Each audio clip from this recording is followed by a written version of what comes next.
My feet so fat I can't get into my roller skates. And my neck and chest don't fit anymore. Look at this. It's a stick up. It don't work. I do this at a bank robbery. I look like a fool.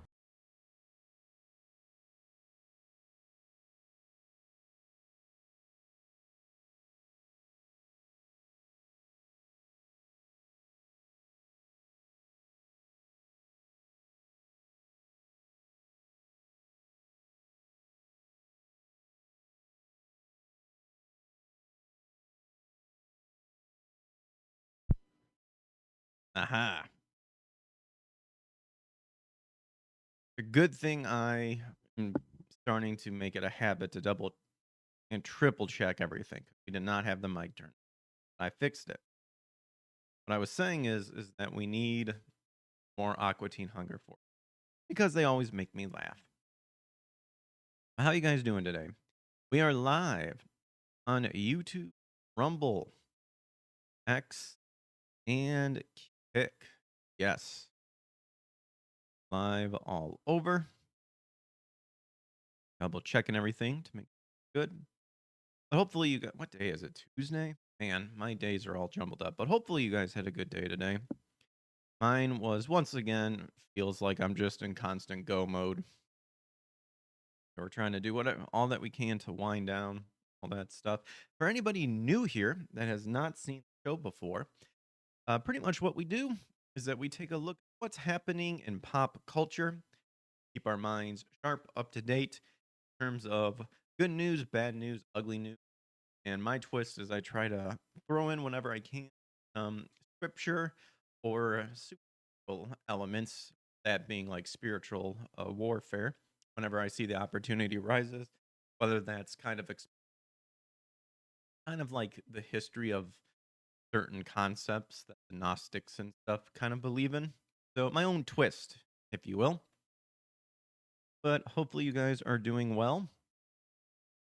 Biggest thing that I've seen the past couple days is, of course, the Rumble uh, content creator program that some people have commented on. I spoke about it a little bit yesterday. Rumble is implementing a new criteria on top of the other criteria that involves a chat engagement. Some people are happy about it, some people are not. I kind of left a lengthy post on my X that you guys can read if you so desire. I am I am in the mindset that Rumble is nowhere near being a Twitch slash Kick video game platform, streaming platform yet, to where these criterias in the content creator program should be given. So many questions that need to be answered in terms of content creators who maybe just do premiere videos only, do scripted content, all that stuff. And for people who support the channel, but the best they can do is lurk because they're working at the time or, what have you. So a lot of questions. I'm seeing a lot of split. Unfortunately, I'm seeing a lot of seals clapping for Rumble, thinking that this is a good idea. Excuse me. And of course, lo and behold, all the people that say that aren't really answering the questions that people are asking. They instead feel the need to be douchebags and talk about how, it's not Rumble doesn't give free handouts, quit your whining, XYZ. And of course, these people are well established already. And some of them being a part of a, you know, um, groups and whatnot. So I think it's kind of a dumb idea to implement this right away because what Rumble should be focusing on is making it more easy in terms of the algorithm to become more discoverable. That should be the number one priority. I mean, we're seeing them just now getting situated a direct RTMP to have clean quality streaming, which okay. And that's the other thing too, is that it's yeah. Rumble, you have a lot of Rumble videos, but yet you're trying to push streaming.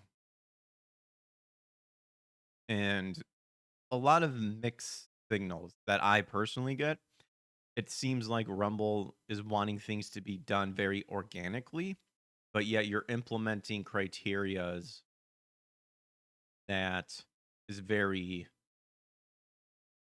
cogs and wheels company based stuff, and you're nowhere near that. The biggest criteria that a lot of these people are ignoring, that is indeed a valid point, because some of the major people at Rumble said, in a nutshell, pretty much, this is we want the people who work hard to get paid more than the people who just meet the criteria. Well, here's the truth here, Rumble. To be part of the content creator program, and some people couldn't believe about this, you have to have Rumble Premium. Now, the criteria doesn't say this verbatim, but in a nutshell, if you want to be a part of the content creator program, you got to pay the $10 to get Rumble Premium. Now, I won't lie in saying that I'm doing that. I feel I can get that money back, and I see it really no different in terms of like someone subscribing to X or whatever, that whole thing. But the attitude that a lot of people are having about people who are legit concerned about it or are asking questions a lot, uh, they are coming off as a bunch of nozzles. And ironically enough, it's a lot of people that either have ties with Rumble or are already established, whatnot. So we'll see how it goes. Like I said, I made a lengthy post. I pretty much just summed it up again of what I shared on X. So that's kind of the big news in terms of Rumble. But we got a bunch of articles here. I want to get more into pop culture. So let's hop into it, shall we? Well, bam. Apologize. I'm sucking on a cough drop because good way to down your hunger, right? If you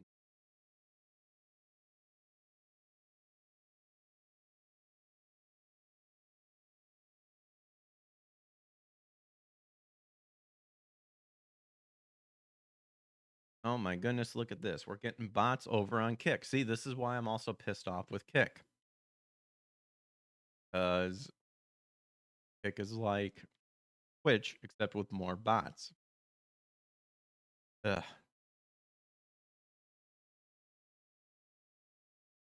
But I am streaming over there if people want to follow. Okie doke. But yeah, the main thing that really stuck out to me that I saw today is the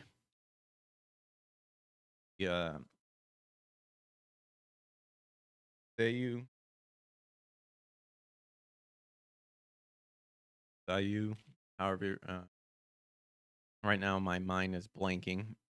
Terms, it's the Japanese word for voice actor, voice actress.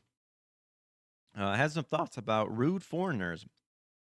And anybody who watches channels like Legal Mindset or, you know, keeps themselves up to date with like the Johnny Somali and all those type of retards who feel the need to have to make a disturbance because otherwise you would fade into obscurity.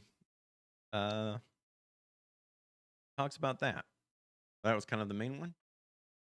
But I have seen this one and I don't really happening. That is the Splitgate 2 boss apparently is apologizing for Summer Gay Fest stunt and admits that we needed something to grab attention. So I'm assuming it is because he is wearing a hat that says "Make first person shooters great again." Which, whatever. the The only people offended by this are the cucks and the soys.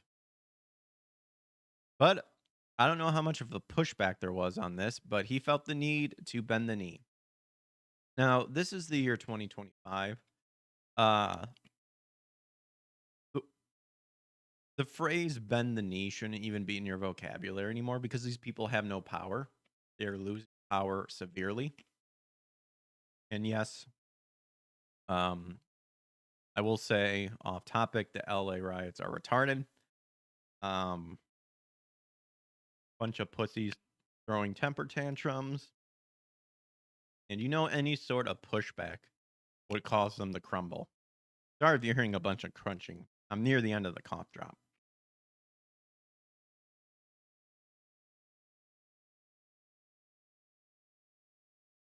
I have my own thoughts about that, but all I would say is what a prime opportunity to uh for the citizens utilize that Second Amendment. Okay, so 1047 Games CEO Ian Prolix has apologized, never apologized, for the making FPS great again. And if you actually had need to apologize to like someone one on one, like do it behind the scenes, not in public. Hat he wore on stage during the Summer Games Fest Los Angeles. Prolix appeared in a segment last week during the Geoff Keighley hosted show in which he announced a Battle Royale mode for Splitgate 2, which I'll be honest, this is the first time I've heard of Splitgate. So I don't know. And criticized the state of shooter genre. However, it was CEO's MAGA style hat that attracted attention from viewers due to its obvious political connotations, especially during the weekend when President Donald Trump deployed National Guard members to Los Angeles, same city where Summer Game Fest is held, amid major protest around immigration raids. Uh, I'll tell you right now, that's not protest. As far as I'm concerned, that's straight up terrorism, and they need to be removed permanently, as far as I'm concerned.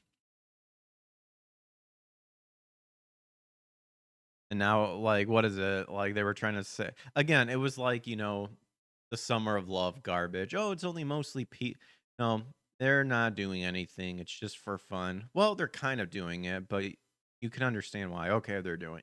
It's oh my gosh, it's the same garbage over again. So initially, Prolix had declined to apologize for his choice of attire, which should have kept with that decision, but sadly you pussied out, claiming on social media that he was not making a political statement and that viewers should take his appearance at face value. Days later, however, he decided to publish an apology, admitting on the official Splitgate social media accounts that his MAGA style hat was a marketing stunt gone wrong. This is the funniest thing. If he didn't apologize, this very well could have been a marketing stunt that went absolutely right. I think it's because you apologized that you are now thinking that it, quote, went wrong. At our biggest stage coming out of beta, we needed something to grab attention. And the honest truth is, we tried to think of something, and this is what we came up with, he said in the video. So, no excuses. I'm sorry. There you go. We did not intend for this to be taken in any political way whatsoever, and I'm not an idiot. Obviously, I knew there would be some level of controversy. But we really saw this as a meme that was starting stating our truth, which is we do want to improve this genre, and we are disappointed with the state of genre. He added, "The truth is, I'm sorry, and the reason I'm sorry is because of what this has done to the community. There's division in the community, and for that, I am truly sorry." Again, number one, never apologize, because if you guarantee you, if he did not apologize, no one really would have cared, and the people who would care were never going to support the game anyway, or tourists inside of the community that you claim that is being so divided. They're tourists, they're fakes, they're not gamers, they're activists. All you're doing is giving them power by saying I'm sorry. You should have worn that hat loud and proud, and whoever got pissed off can get pissed off and not buy the game. It's as simple as that. Again, this is the year 2025. So this idea of needing to apologize because you did something wrong should not be happening anymore. If anyone needs to apologize, it's the weirdos on the right, on the left. I was gonna say the right. There are weirdos on the right too. But it's kind of like what's her face with the whole Riley Gaines sort of thing. The one chick who like was talking shit to Riley Gaines, saying you got a fourth medal, she got I don't know whatever. She did something gymnastics. Whoop de doo. Congratulations, you're flexible.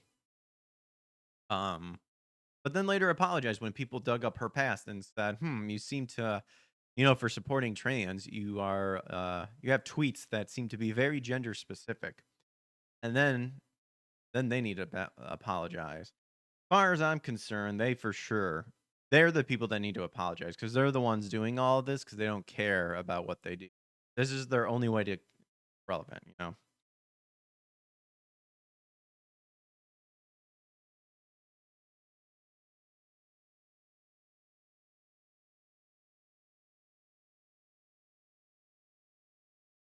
Sorry.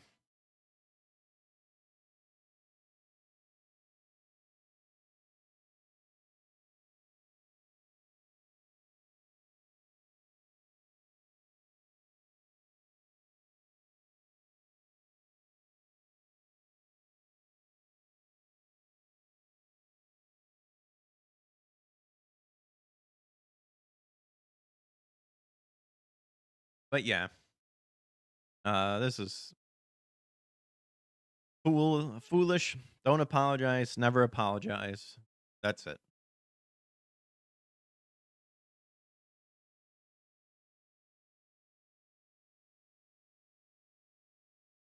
So here's something that's kind of base. If we hop over to Tech for Gamers, that was from Video Game Chronicles, by the way.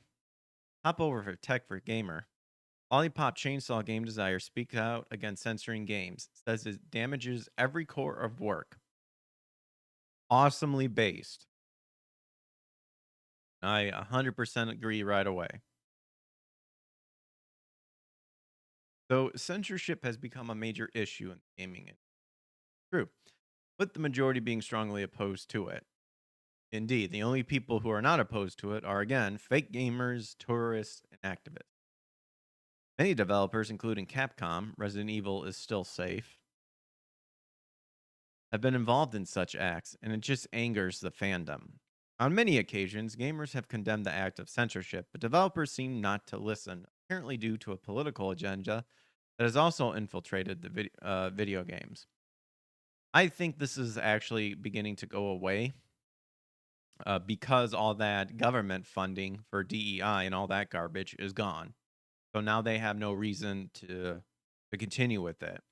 Now, some companies obviously are trying to just repackage it, rename it, and kind of hide it somewhere else. Kirsha, a VTuber who has been in some hot water with cancellation from another VTubing PDF file weirdo. But she's doing the Lord's work and sharing about that information. So, despite many following this trend, the game designer of Lollipop Chainsaw has spoken out against censorship, arguing that it ruins the game. Yes, I 100% agree that it does indeed ruin the game. 100% ruin the game because now you're not presenting it the way that the creators wanted to present it. Censorship of video games is never welcomed, and perhaps only a small, very portion of the community, namely the modern audience, prefers them. Yes, that's exactly how it is. So it doesn't make sense to censor the games just for a tiny fragment of gamers who may not even play them. It's not who may not even play them. They're not going to play them. This is the thing. This is the thing we need to stop beating around the bush about. These people will not play the games. They're not going to play it. I guarantee you they only go out and buy it and they just shits on their shelf. Shits on their shelves. I meant to say spit on their shelves, but at this point, they are indeed just keeping turds on their shelves. I wouldn't be surprised because that's what these weirdos, some of them actually like. So we got Yoshimi Yasuda here.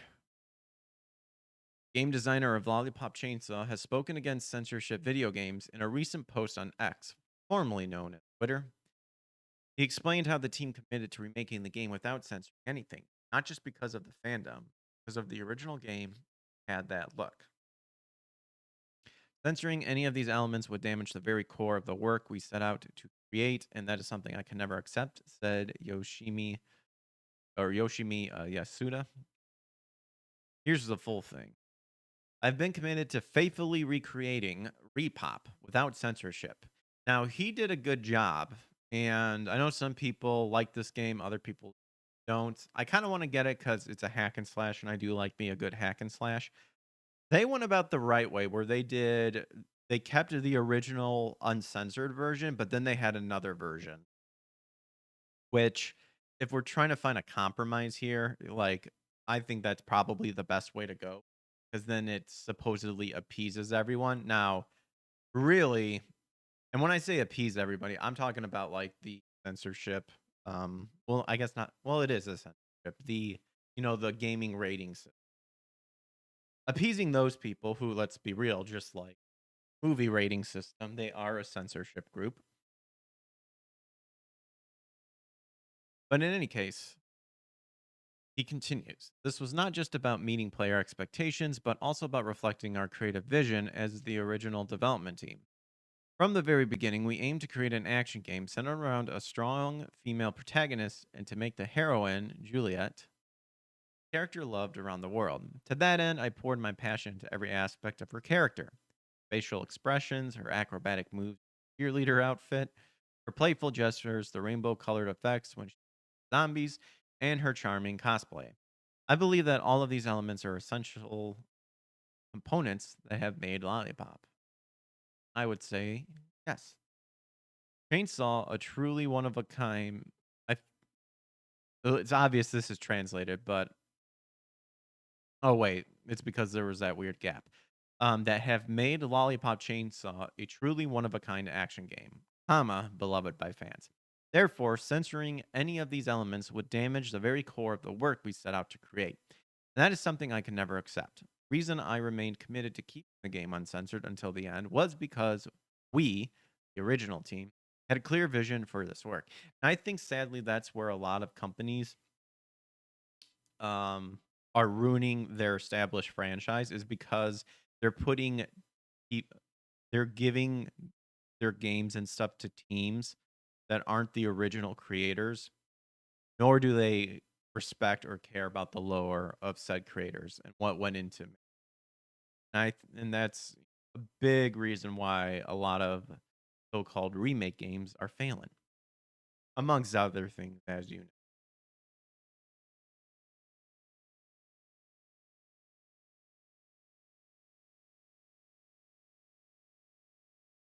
So if the game wasn't planned to be censored when it was revealed to the public, then the developer should never allow anyone to force them to censor their video games before release. The same goes for the. I'm going to read that again because I'm not sure what the writer's getting at. If a game wasn't planned to be censored when it was revealed to the public, then the developers should never allow anyone to force them for the release. I don't get this statement because I feel every game like wants to just give a good story and they're hoping that nothing gets censored. But I don't understand what this person's like trying to get at.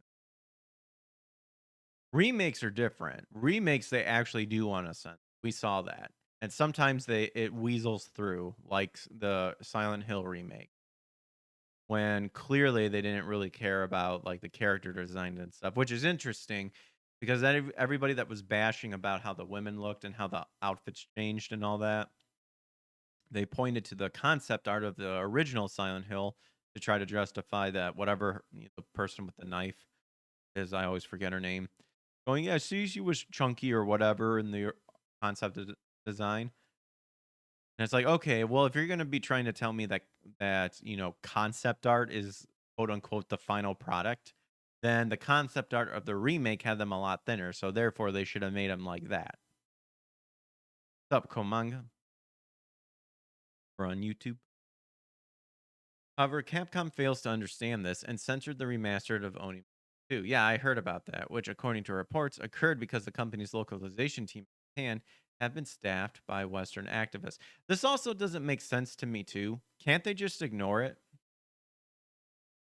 The developer didn't listen to the fandom and the game flopped very hard. Yeah, which is why you should just go out and emulate that shit. Because you can get the essentially, emulation is the remaster. Unless it's a remake where it's built from the ground up, just emulate it.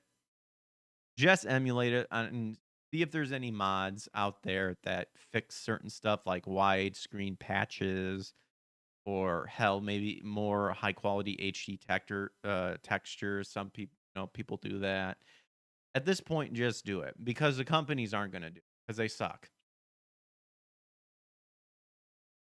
This is why I find it absolutely hilarious that someone has cracked the code for the Switch 2 already and have seemed to have figured out how to make an emulator from it, which I am 100% all for because Nintendo needs to severely be crippled with their Switch 2 price hike and honestly a straight up experimentation just to see how many people will not care about how the Switch 2 has just now reached what all the other consoles are at that have established for a while, and just to see how much the shills will go out and buy it and not care about it. Not saying everyone that bought it is a shill or anything like that. There's some people I enjoy, and if they enjoy it, that's fine. I have a huge issue of now buying stuff from a company that thinks they have the right to brick your game if they feel something fishy is happening. As far as I'm concerned, when I buy your fucking console, I own it and I can do whatever I want with it. So your fear of me possibly soft modding that crap, not my problem.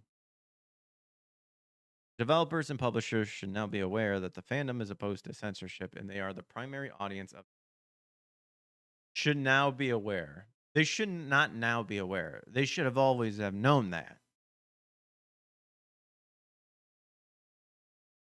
What do you think about censorship in video games? What do I think about it? Well, I would have to say that it is indeed Gay. pretty gay. And that a lot of these people that think there should be censorship in video games Go yourself. can also be that as well. Yeah. Manga says, yeah, Nintendo, stop it, will ya? Yeah, stop it already, will ya? That Seinfeld episode. We had that. We have that. Very nice. Speaking of the Switch 2, some very interesting news about it. Hopping back over to Video Game Chronicles, apparently the Switch 2 is UK's biggest Nintendo launch, but sales didn't come close to the PS5. Switch 2 is UK's fourth biggest console launch, according to data. So it's now the fastest selling Nintendo console in UK history. According to Nielsen IQ data published by the Game Business, while no specific sales numbers were shared, Switch 2's launch sales are said to have beaten the company's previous best-selling hardware launch, 2010's Nintendo 3DS. According to Nielsen IQ, Switch 2 outsold the original Nintendo Switch launch by more than 2-1. And they have in here 80,000 units. Though it's worth noting Nintendo Switch was very supply constrained in its opening month. However, it's said that the Switch 2 launch sale didn't come close to the biggest UK console launch of all time, the PS5. My goodness gracious.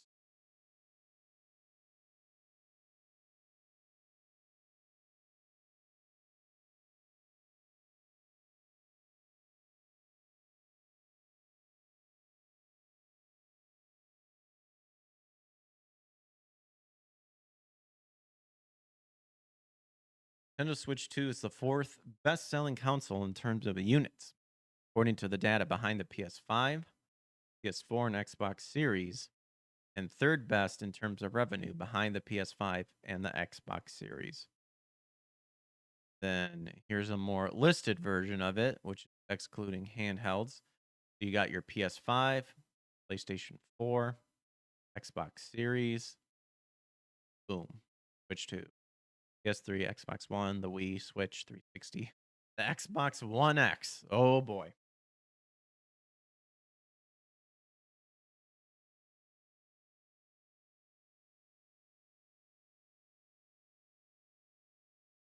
Worth noting that the UK has traditionally not been the strongest marketing for Nintendo, with Wii having been outsold by the 360 and Switch outsold by PS4, despite leading global sales. I love how they're trying to tack this on. Be like, oh, just understand they're not the best. It's like, well, I don't know.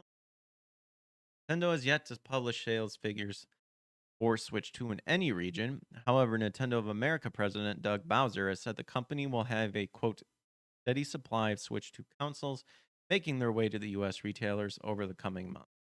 Following the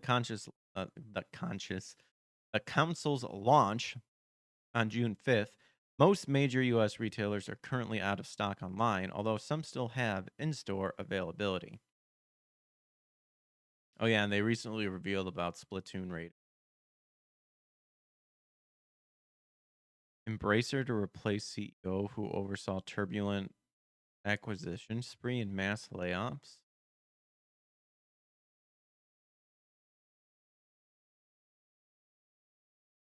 Interesting. Bill Rogers, the current CEO of Crystal Dynamics and Eidos, will take over as Embracer CEO in August. He became CEO of Eidos in 2008. Oh, he's getting Crystal Dynamics. Uh-oh. Wonder what will happen to the old Tomb Raider series. I didn't even know about this guy. Embracer closed Saints Row developer Volition. Embracer announced a $2 billion deal had collapsed at the last minute, leading it to embark on a 9-month restructuring program that resulted in almost 1,400 job cuts. Oof. Not having a good run here. Racer closed that. Campfire Cabal, Time Splitter Studio, Free Radical Design. All the likes of Borderlands maker Gearbox and Saber Interactive have been sold. The leader and an owner, sometimes you need to take the blame and you need to be humble about if you've made mistakes and if you could have done something differently.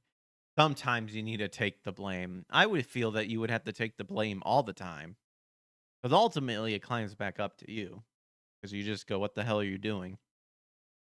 I'm sure I deserve a lot of criticism, but I don't think my team or company deserves all the criticism. That's right. I think all of you guys should deserve the criticism fairly and equally. We are indeed, you know, equal in terms of blame. I could take a lot of that blame myself. I talk like Mr. Garrison. But ultimately, I need to believe in the mission we set out and that it's still valid. We are now enabling that by doing, quote, new structure. Whatever. That's an interesting one, though. There you go. I'm not really going to read that one. However, speaking of Nintendo and going back to Nintendo, the Legend of Zelda live action film officially been delayed to 2027. So it has announced a delay for their Legend of Zelda live action film, pushing the film further into the future. Will forego its originally announced March 2027 release for one a few weeks later on May 7th of 2027.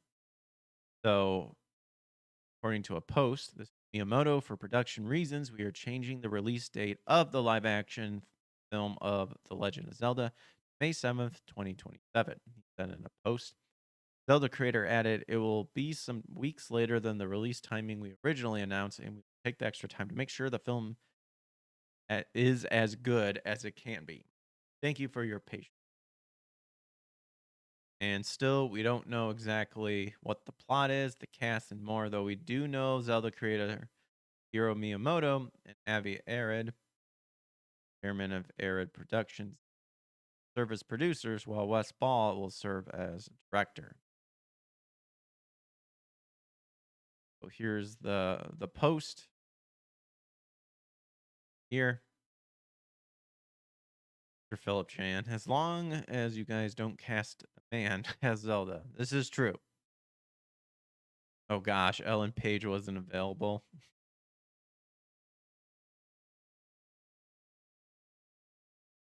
A lot of people Yeah, coming in hot with that stupid Hunter dude. Look at them. All of them saying, do not cast. We hope the rumor is true and that that guy is not cast as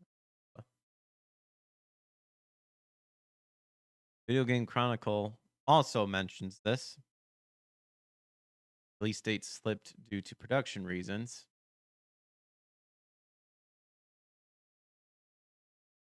See if they add anything more.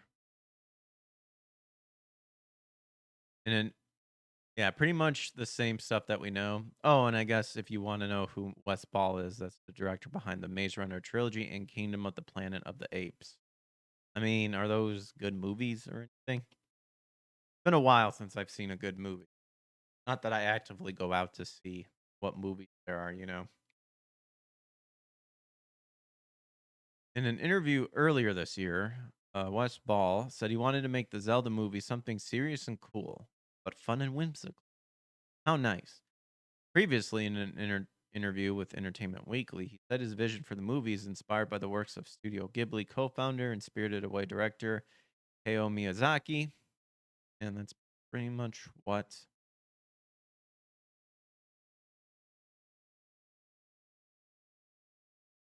all we got. All right, well, we got some new information there in terms of what I've read. So there you go. Legend of Zelda movie delayed, pushed back, all that fun stuff. Now, here's something I am indeed looking forward to. And if it is actually released in theaters, I might actually just go out and see it.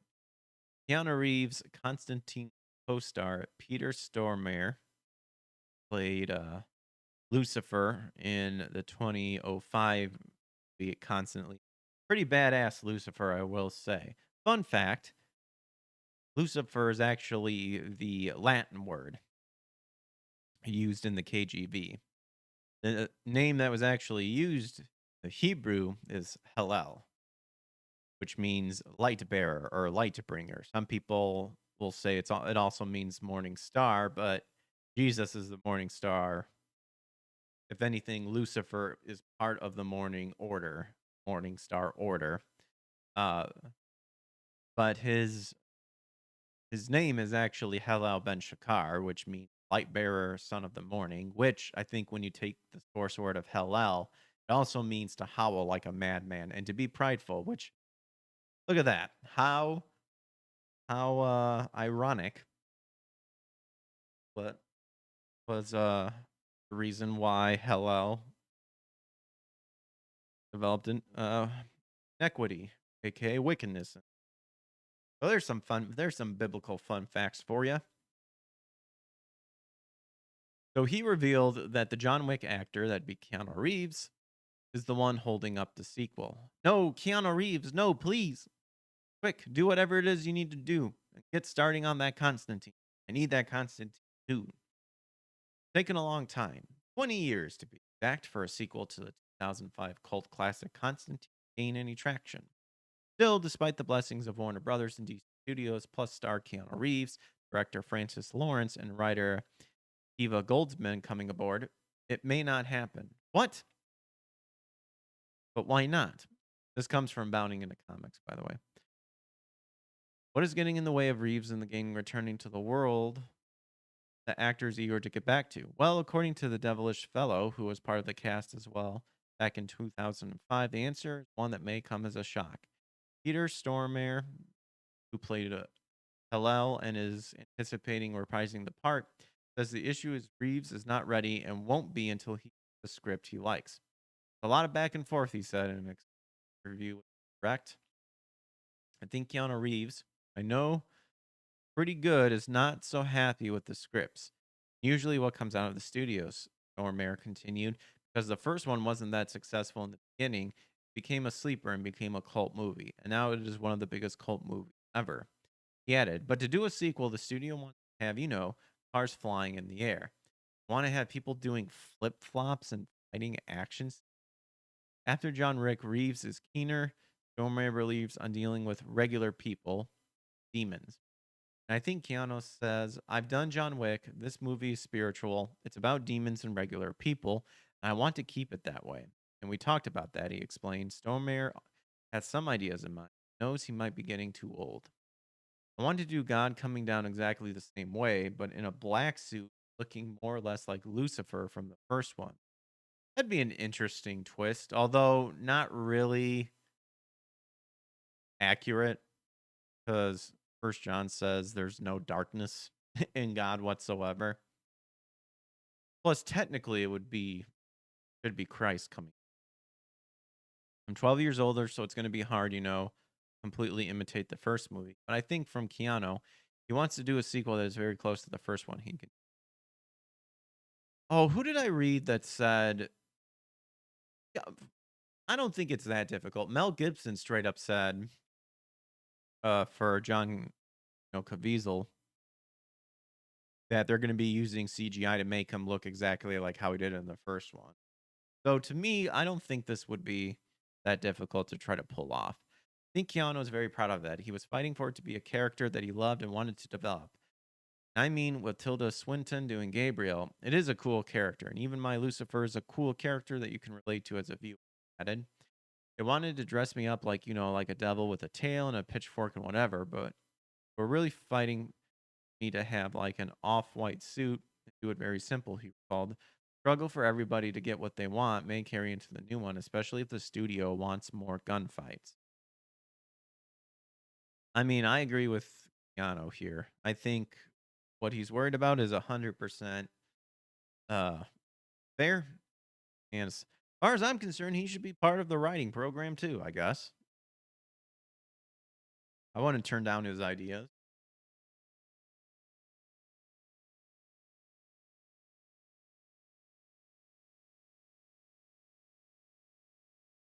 Turns into an action movie and not like going deeper and deeper into the characters. I think he wants to do his character again, Constantine, grounded as it was. First one. Took you a long time. It took a long time for you to become a cult movie. It really worked and it will work on the audience again. You don't have to add a lot of action shootouts. You have other movies. Don't turn it into big Marvel star. Mayor Earth. I am agreeing 100% with Peter here. Don't turn it into us flying around in harnesses all the time and shooting each other up. Don't bring in the big guns. Let it be, he said. There's a script, but Stormare hasn't seen it. Until then, any discussion are hearsay. They aren't much further along than they were a few years ago. Years! However, the actor hopes for a sequel that links with the original, The Away Godfathers 2 connects with the prequel. That is just hearsay from him, and it's trying to be very secretive. As we say, both me and him just do the first movie again and add some other elements, and you have a sequel. Godfather 2 was a sequel that was built on number 1. They are similar. You actually see number 1 and together, and they stick together. Don't do a completely different movie, then it won't stick together. And I think that's where we are. Yeah, he clarified. I could just see him stopping me. Yeah, like yeah, that's it. That's all I have. I agree. I do agree. You just got to avoid definitely certain sequels that can possibly. I mean, we all know sequels have a notorious reputation for not being original. Of course, there's some occasions. Terminator 2, Judgment Day, for example, and all that. And, some people really don't like, for example, Ghostbusters 2. I actually really like Ghostbusters 2. I like both of them. I think they're good movies. But it didn't turn out so well. There you go. I'm perfectly fine with it being held up if Keanu is reading the script and he's not happy with how they're handling the situation. I agree. Instead of like action packed and action sequence, I think it'd be a lot more entertaining to see definitely the element. Of it. I would love to see.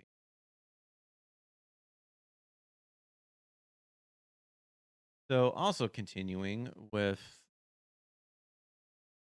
articles from Bounding into Comics, Ninja Gaiden 4 director thinks games are trending toward being easier to play. Promises Team Ninja sequel goes in the opposite direction. Now, it depends on how hard this person is talking about. Like, hopefully not Souls hard, you know, but something that's not like ridiculously hard. But I do think a lot of games do have the element have more heavy elements of the hold your hand. The yellow paint that guides you where you need to go. Like some of it's blatantly obvious, other stuff it's kind of hidden well. You know, some people don't even want it in there. But according to director Yuji Nakayo, though the medium has largely turned its back on the idea of difficulty or challenge, Team Ninja's upcoming Ninja Gaiden 4 will buck this trend and instead remain dedicated to its player punishing roots. Nakayo, who serves in the role on behalf of co-developer Platinum Games, shared his intent to keep players on their toes while providing a hands-on preview of the game to Xbox. Wire Japan editor Sebastian.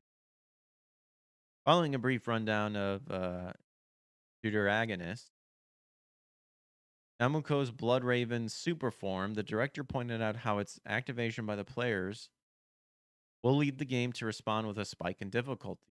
Doing so, playfully explaining Platinum Games speak about the next Ninja Gaiden. We often joke that we made something that really doesn't feel like a modern game. It's hard. These days, games are trending toward easier to play. Gaiden 4 goes the complete opposite direction. But don't lose heart. Is this a master or a remake? I believe this is a brand new game because there is no Ninja Gaiden 4.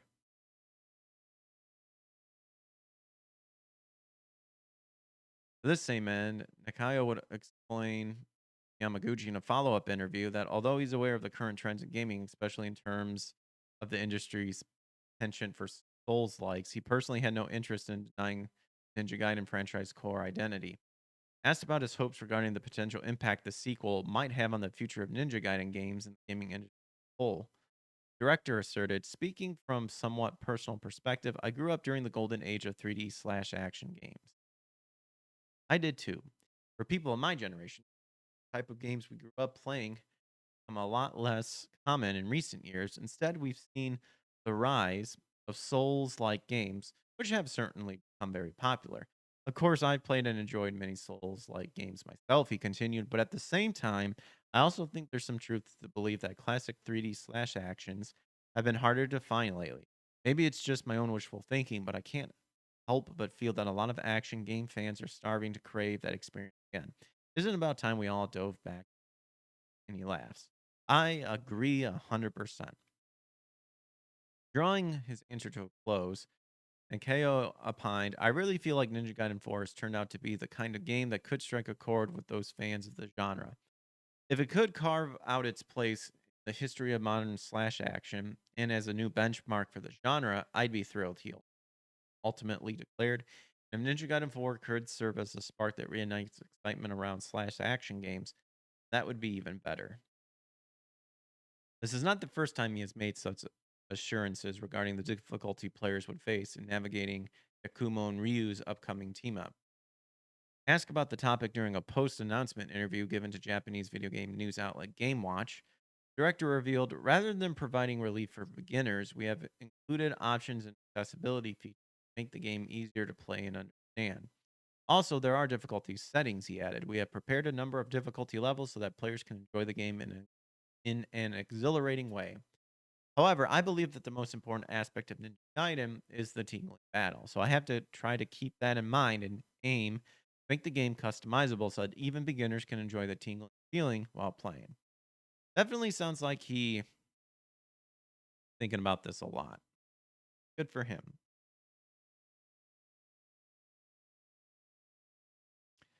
So, barring any unforeseen delays, Ninja Gaiden 4 is currently set to burst forth from the shadows October 21st for the Xbox Series XS and PC via Xbox on PC platform. Well, there you go. Very nice. Looking forward to it. I need to play me Ninja Gaiden 2 Black.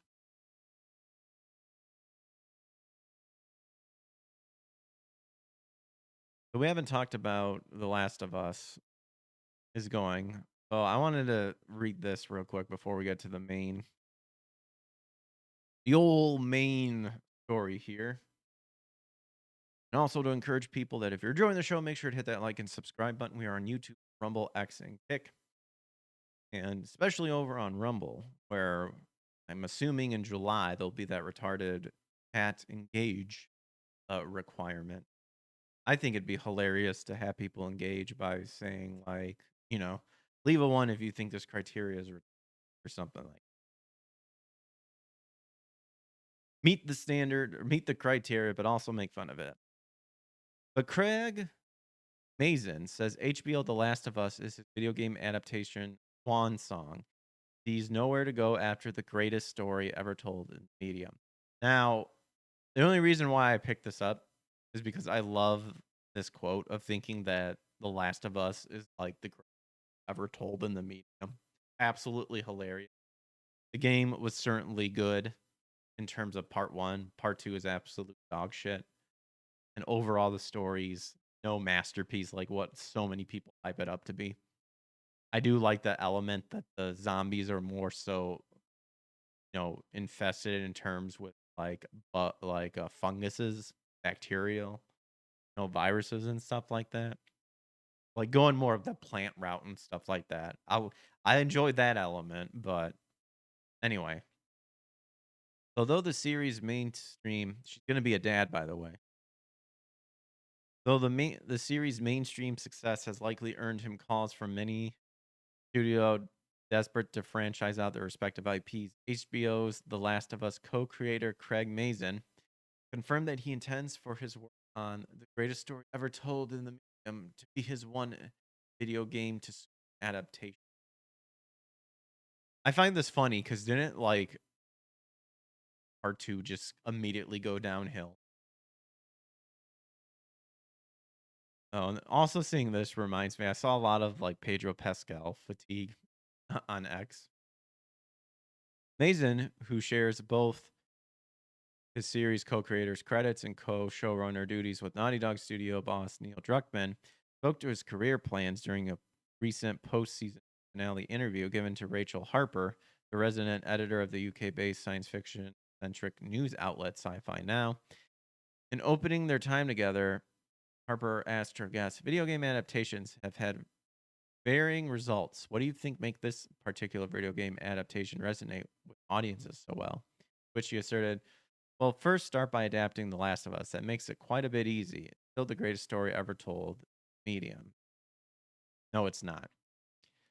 But also, I'm a fan, Mason continued. "I'm a geek. I'm a nerd. I play D&D 3 times a week." Oh, I have a feeling you probably played the bastardized version of it. I doubt you probably played the old school DID or D&D.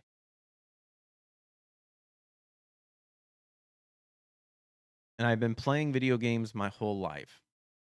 So when I came to this adaptation, I didn't come as somebody who understood there was a built-in audience or it was a franchise or IP or any other horrible words.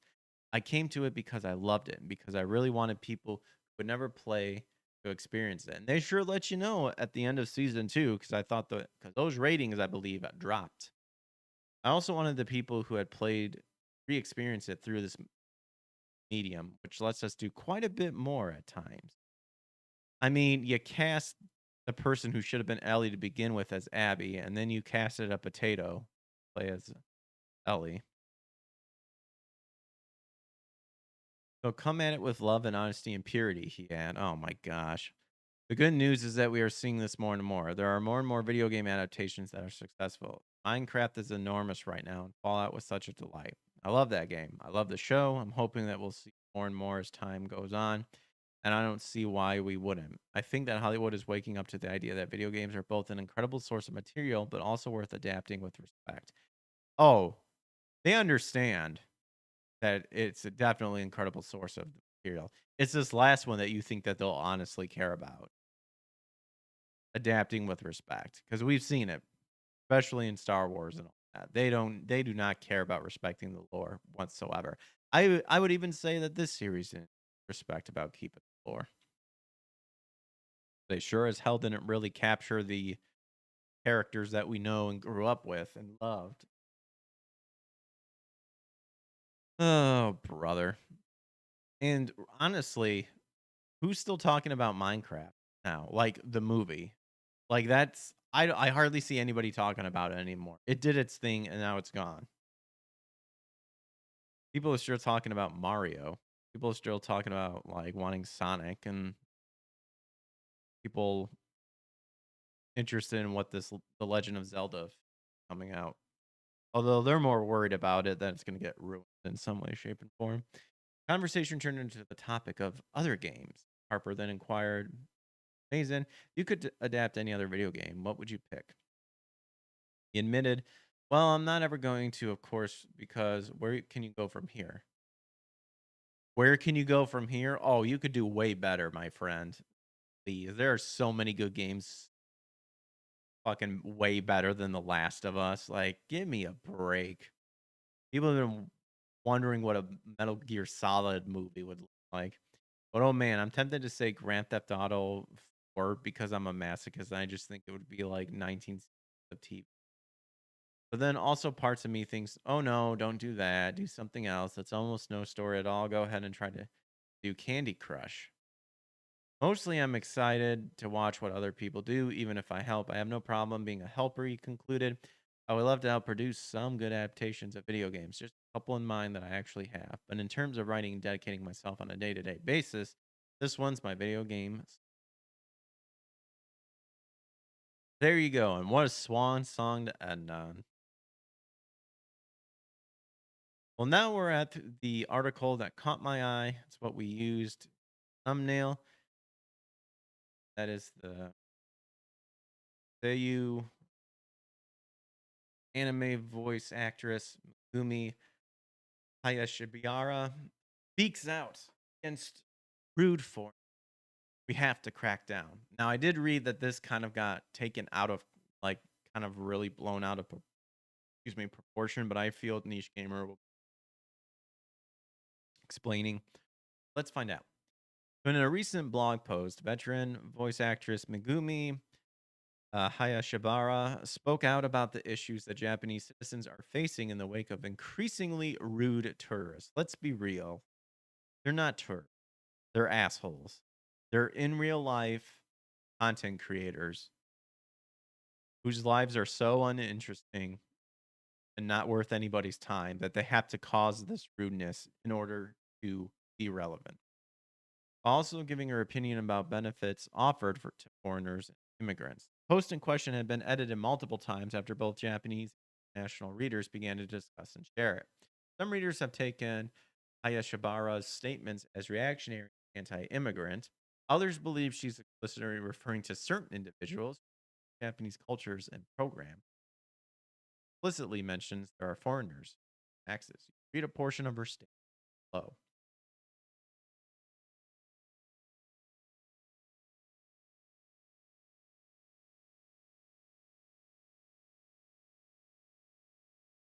So this is what she said. If things continue like this, Japan's Japanese appear. Manners, attitude, technology, maybe even anime. Of course, there are many, many people living in Japan who really love Japan. I have friends. Some have become naturalized. Among them, there are some people who run private lodges without manners, foreign tourists who don't know how to, quote, give in, and people who cut down bamboo in Kyoto. If we don't have regulations, if we don't make them, it will be dangerous. It will be like Japanese crayfish being eaten by invasive species in an instant. This was translated. Hayashibara is considered by some to be a legend of the anime industry I think the rules, I think they meant to say roles, including Rei Ayanami and Neon Genesis Evangelion. This is the whole reason why I wanted to read about this is because I find this absolutely hilarious that you have like I still think like just what we've got from here is incredibly based. But I find it funny that she voiced Rei Ayanami from Neon Genesis Evangelion and is super based when the English voice actress of Rey, Amanda Winley, is like an annoying feminist douchebag. I just love the comparison. Female Ranma Sayotome in Ranma and a Half, Hayashibara in Detective Conan, and Faye Valentine in Cowboy Bebop. Those are only some of her iconic roles. Over the past several years, Japan has experienced worse problems with tourists. These tourists have been emboldened by a weakened yen and nuisance streamer like Johnny Somali. That's also the reason why I brought this up, is because I knew immediately, like, Megumi, I love you. We know what you're getting at. You're talking about Johnny Somali. He's been criminally charged in Japan. We know. He's an asshole. And as far as I'm concerned, has not had a good enough beating. I feel man, I remember, back in the day in the 80s, 90s, that's how we solved this sort of problem. You beat the shit out of someone until they get the message. I think it works quite well. Feels like we're not doing that. Just a good old fashioned Boggs beating. Like when uh Hadley or Hayden from Shawshank Redemption just beats the crap out of Boggs. Some people need that extreme beating. Will not lie. But let's take a look at the post. Here we go, right here. We're gonna translate this. This comes from Amoeba. Not interested. I don't know. I don't know. That seems kind of like a sad blog post. Why didn't it stay? Oh, here we go. Good truth that leads to don't leave it up to others. We have to go to the elections properly anyway, or it won't change. And if you're not using. In the meantime, some people who have no manners and overseas tourists who don't know give in. Some people cut bamboo in Kyoto. You don't have regulations that is firmly on par with the Japanese people. We have to crack down. Deleted as some radical expressions. I used it to compare the above person. I hurt people. I didn't have anything to do with learn. Thanks for letting me know. Oh no, Megumi. Megumi, don't apologize. That's one thing that maybe this silly Westerner would like to give advice to you. Do not apologize if people got offended by what you said. Don't apologize to them. They don't care. You clearly care. Almost seems like you were encouraging people to go to the elections to bring up your concerns, which is totally fine, totally justifiable. But don't apologize. Don't apologize to these. Don't care. They don't care about what they're doing. But there you go. I think awesomely based. Let me know what you guys think. Let me know what you guys think is in the comments. I talk good. Let me know what you guys think in the comics. Right now, we're on YouTube, Rumble, X, and Kick. And that's pretty much all I had for you guys tonight. With that being said, let's go ahead and see what games were released throughout the years. And end on a uplifting, feel-good note. We use Game Facts for this. Sometimes we use Moby Games. And let's take a gander. See if we see anything that pops out to us. Ooh, Castlevania Circle of the Moon. Game Boy Advance. There you go. Super Mario Advance. There you go as well. Outlaw Golf. I just like the name. Racing Opful Male. Cool, she is. Oh, sweet. Here you go. Dragon Ball Z Burstland. It had so much potential and could have been better, but alas, it wasn't. Truly, I feel it was the step towards bringing Budokai to then the new generation of consoles. But alas, it fell into obscurity until we got Dragon Ball Sparking Zero, which was more Budokai Tenkaichi than Budokai. Makes me sad. I'm a Budokai fan, more so than Budokai Tenkaichi. If you liked NASCAR, 09, Xenoblade Chronicles, there you go. Oh, Duke Nukem Forever. Oh, I think we have a pretty solid list going on. Kirby, I don't know how good this Kirby game was, but if you're a fan of Kirby, there you go. Ratchet and Clank, Ooh, Mario Strikers Battle Leagues. If you liked, I think Mario Strikers is the soccer, uh, Mario Sports. I like the tennis and golf one. Wait, Symphony of War, the Nephilim Saga? Gonna open this, check this out later. I do love me the Nephilim. Came out in 2022. The Quarry. You got your Dune Awakening, Mind's Eye, which I hear is doing terrible. But all of these are being labeled as being released this year. But since we do a gaming stream the tomorrow, we'll take a look at what games were released tomorrow. You got the Mighty Final Fight for NES, Dark Messiah. Ooh, read that about that offline. See what that holds up. Hey, look at that. Mario Golf. As I said, I enjoy me a good Mario sports game, specifically golf and tennis. Street Fighter EX2 Plus. And they keep making different versions of Street Fighter 2. Oh my goodness gracious. The Game Boy Advance came out 24 years ago, 2001. Ah, those were the days. Bomberman Ultra. Based Doodle God. I don't know if you liked Doodle God, but there you go. Oh my goodness, another Dragon Ball Z game. Dragon Ball Z Extreme Budoden. I believe I played this one. I'd have to look back at my playlist, YouTube. Ooh, Jurassic World Evolution, if you wanted to do that. Rhythm having Mega Mix. The Contra Anniversary Collection. I don't know if that's pretty cool. I don't know if they like censored stuff, but there you go. In terms of like having to change it for licensing. Samurai Showdown Neo Geo Collection. There you go. That was a fighting game, I believe. Goosebumps Dead of Night. If you like Goosebumps, I guess.